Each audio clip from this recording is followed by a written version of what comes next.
Selamat datang dan ikuti saya sebagai Motorola Edge 7D. Dan saya akan membahas unboxing perangkat ini, melihat sekilas serta melihat spesifikasinya. Dan saya juga akan memberikan pendapat umum saya tentang ponsel ini dengan opini yang mungkin akan muncul sepanjang video.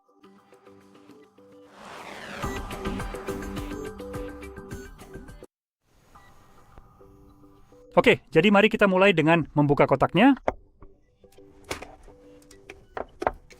Nah, seperti itu.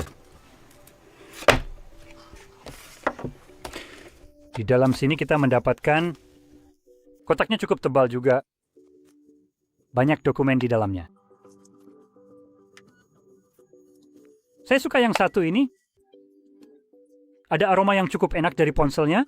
Ini terdengar seperti hal yang konyol, tapi saat kamu membuka kotak dan bukannya mencium bau khas Cina, kamu malah mendapatkan aroma yang harum. Aroma. Saya selalu memilih hal itu. Saya harus bilang, apapun yang mereka lakukan, teruskan saja seperti ini. Saya suka aroma dari kemasannya. Sungguh, itu benar-benar wangi yang enak. Kita mendapatkan hard case, plastik. Casing di bagian sini sudah dilengkapi dengan fitur MagSafe. Atau hampir, sebenarnya ini bukan MagSafe asli, tapi fitur lain yang kualitasnya setara dengannya. Kabel Type-C ke Type-C dan hanya beberapa dokumen. Dengan daya tahan baterai yang diklaim sekitar 50 jam, lalu kita mendapatkan ponselnya sendiri. Judulnya masih muda, jadi singkirkan saja ke samping. Siapa sih yang benar-benar menuliskan nama warna yang kamu pakai di bagian belakang perangkat? Serius, kamu bercanda? Di sini nih. Ada di ubin tampilan. Seperti cat kecil yang bisa kamu tahu kan, tempelkan hanya supaya itu. Kamu tahu, apa yang kamu dapatkan? Singkirkan saja ini dari sini. Kenapa? Secara harfiah, ini memberitahumu versi warna mana yang kamu punya. Seperti ini pemasaran di bagian belakangnya. Jadi kalau ada orang lain yang ingin mengambil versi spesifik ini, seperti, serius kamu bercanda? Aku tidak membayar ponsel ini hanya agar kamu bisa memasang iklan gratis di bagian belakangnya. Pergi sana, bayar sendiri. Bagaimanapun. Sekarang perangkat sudah menyala, mari kita langsung ke pengaturan karena saya memang ingin melakukannya. Sebenarnya kita sudah bisa melihat bezel yang cukup minimal di sini. Jadi saya ingin memberikan pujian untuk bezelnya kan. Mantap banget, ini enak banget. Nah, jika dilihat dari angkanya, seperti persentase sebenarnya, kita melihat angka di atas 90%, mendekati 91%, yaitu rasio layar terhadap bodi sebesar 90,8%. Jadi, ini adalah fitur-fitur terbaik yang ditawarkan oleh ponsel. Ya, ponsel ini terlihat cukup modern dari segi bezelnya.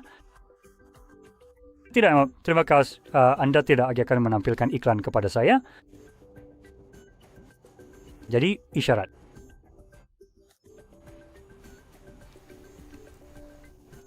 Jadi, ya, bezel di sini memang sangat bagus. Agar tetap terlihat seperti ini. Rasio layar terhadap bodinya sangat bagus. Sekarang, layarnya di sini adalah layar P-OLED.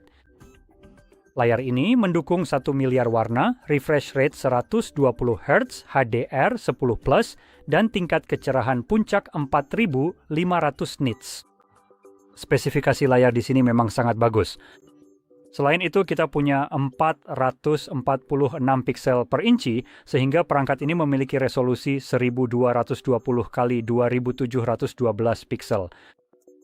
Sekali lagi, untuk layar 6,7 inci pada sebuah ponsel, resolusi ini sebenarnya lebih dari cukup. Ini bagus. Jadi itu cukup menyenangkan. Kita punya Corning Gorilla Glass 7i Mesh level 4 di sini. Dan jika kita membalik ke bagian belakang, kita punya ini. Saya bukan penggemar terbesar dari desain yang satu ini. Warnanya oke, warnanya terlihat bagus, tapi warna hijau yang lebih terang dan terlihat kurang menarik. Ini punya lingkaran di sekelilingnya. Kamera-kamera itu, ini seperti perpaduan antara emas dan hijau. Jadi baik. Ya, bukan yang terbaik. Saya sebenarnya tidak terlalu suka tampilannya dari belakang, itu hanya selera pribadi. Saya sih menunjukkan hal ini karena saya tidak yakin seberapa baik hal itu terekam oleh kamera. Dan tentunya ini akan bervariasi tergantung pada misalnya layar apa yang Anda gunakan untuk menonton video ini. Jadi ingatlah hal itu. Jadi kamera-kamera di sini memiliki sensor lebar 50 megapiksel dan sensor ultra lebar 50 megapiksel. Dan apakah kamu bercanda? Apa kau bercanda? Kau pasti bercanda. Dan kami punya kamera palsu. Kamu pasti sedang bercanda ya? Wow, tadinya aku mau memperlakukan perangkat ini dengan kasar, tapi kekasarannya malah jadi seperti tingkatkan kekasarannya sampai level 11. Ya, ini benar-benar sampah, persetan dengan sampah ini. Pokoknya, saya akan menyelesaikan pembacaan spesifikasi terlebih dahulu agar Anda memiliki konteks tentang apa yang akan saya kritik. Jadi, jika kita membaliknya ke bagian depan, kita akan melihat kamera selfie yang berisi. Di mana letaknya 50 megapiksel lagi? Sekarang dengan kamera belakang, Anda bisa merekam video dalam 4K hingga 60 frame per detik dan 1080p bisa sampai 240 frame per detik, jadi itu mode gerak lambat. Nah, kamera selfie di sini bisa merekam 4K 60 dan 1880p 120. Sekali lagi, saya rasa itu gerak lambat, tapi bisa saja saya salah. Sekarang, dari segi kamera, ini lumayan saja. Akan lebih baik jika ponsel ini memutuskan untuk tidak memberikan kamera palsu yang omong kosong ini. Dan untuk menunjukkan hal ini, saya akan menutup kamera ini dengan jari saya. Itulah kamera yang palsu. Terserah, kita tidak butuh itu. Lihat saja, kameranya masih berfungsi. 0,5, kameranya masih berfungsi. 2, kameranya masih berfungsi. Kameranya masih berfungsi. Sekali lagi, jari saya masih menutupinya. Jadi, ya, ini bukan kamera, ini cuma bohongan. Alasan saya bermasalah dengan ini adalah karena harga perangkat ini.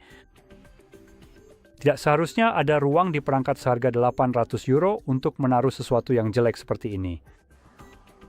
Seperti, kamu pasti sudah gila kalau melakukan hal ini. Jadi, hal terakhir yang perlu disebutkan adalah baterai 4800 mAh dengan kualitas buruk lagi. Seperti itu kecil untuk layar 6,7 inci biasa. Ini kecil. Sekarang memang relatif tipis. Saya tidak peduli, saya tidak akan menyelipkannya kemana-mana sampai butuh tipis. Yang saya butuhkan adalah baterainya tahan dalam waktu yang layak dan 4800 tidak akan cukup. Kita juga punya kecepatan pengisian daya 68 watt dan 15 watt nirkabel, yang juga jadi alasan kenapa ponsel ini datang dengan casing kecil ini. Sekarang, ini adalah keputusan bodoh dari sebuah perusahaan yang memberikanmu casing plastik keras. Jadi kamu bisa memanfaatkan pengisian daya QI yang didukungnya 15 watt, yang secara default memang didukung, secara legal hanya berbicara tentang strip logam di dalam ponsel. Jadi kenapa sialan kamu menaruhnya di luar? Mungkin saya tidak ingin memakai casing, tapi saya jelas ingin memasangnya ke aksesori bersertifikat Apple yang punya MagSafe. Karena memang itu tujuan desainnya. Pada dasarnya, Apple memungkinkan aksesori pengisian daya QI mereka digunakan dengan pengisian daya Qi. Jadi kan hanya saya menambahkan MagSafe dengan sedikit tambahan di sini untuk mengunci perangkat di posisi tertentu. Hal yang mereka izinkan tidak mengakomodasi hal itu, jadi mereka memang mengizinkan perangkat menempel secara magnetis. Tapi mereka hanya tidak punya pengunci kecil itu. Bagian kecil itu kamu tahu, semacam mengunci posisinya agar tidak mudah diputar ke kiri atau kanan. Jadi ya, seharusnya bagian itu ada di dalam sini, bukan di luarnya. Pergi sana dengan ini, kamu itu apa sih? Samsung. Samsung juga sama. Mereka punya hal yang sama dan memutuskan untuk tidak menaruhnya di dalam ponsel. Desain yang benar-benar bodoh di sini dan semua ini hanya supaya kamu bisa punya ini. Tetap saja, ide yang benar-benar konyol untuk punya ponsel tipis, seolah-olah aku peduli ponsel itu tipis atau tidak. Sementara fitur-fitur seperti baterai besar, kecepatan pengisian cepat, ya memang masih cepat, dan MagSafe yang seharusnya ada di dalam ponsel, bukan di luarnya. Apa yang harus aku lakukan kalau aku tidak mau pakai casing, menempelkannya ke charger sialan itu? Bodoh, benar-benar bodoh. Dan saya hanya ingin menegaskan, ponsel ini harganya 800 euro dari GSM Arena. Dan saya akan mengecek ulang ini karena harga ini benar-benar tidak masuk akal untuk barang sampah seperti ini. Aku bahkan belum menyebutkan bagian terburuknya. Astaga, tidak, itu salah. Dengan kurs saat ini, ponsel ini harganya $1.000. Wow, bagus sekali. Ya ampun Tuhan Yesus, tolong enyahlah dari sini. Itu adalah benda yang benar-benar menjijikkan.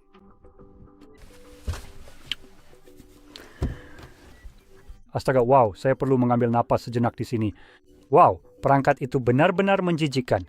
Wow, baiklah, kita sebenarnya belum selesai, jadi mari kita lanjutkan. Kita punya 12 GB RAM. Baiklah, 256 GB penyimpanan atau 512. Itu saja dua pilihannya. Tidak ada penyimpanan eksternal juga. Dan jenis penghinaan terakhir di sini, dengan harga segitu, perangkat ini dilengkapi dengan Snapdragon generasi ke-7. Anda benar-benar pasti seorang pelawak jika menempatkan prosesor dengan cara yang seperti ini di perangkat kelas unggulan yang sangat canggih. Apa-apaan ini? Saya rasa saya belum pernah mengalami hal yang begitu mutlak. Aku bahkan tidak tahu harus menyebut ini apa. Kekacauan ini, kebingungan total dalam produksi. Apa-apaan ini? Jadi, saya menegaskan bahwa tidak ada perangkat yang buruk.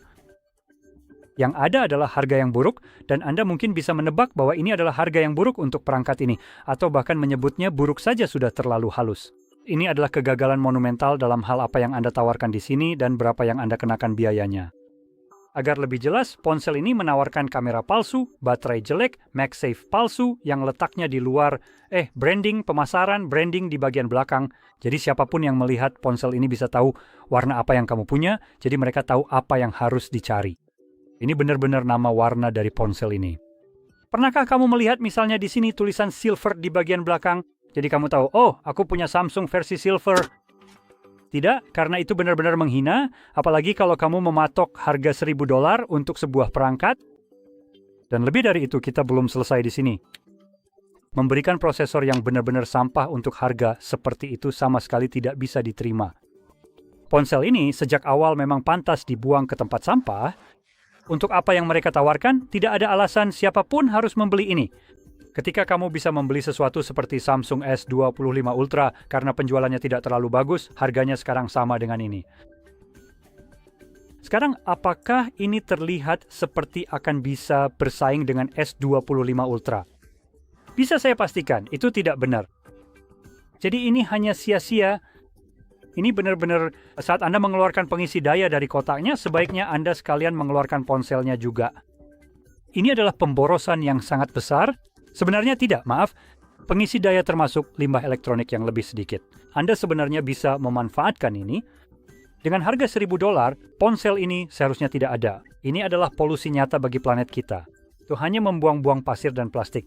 Dan aluminium. Buatlah sesuatu yang lebih baik, jangan beli perangkat ini.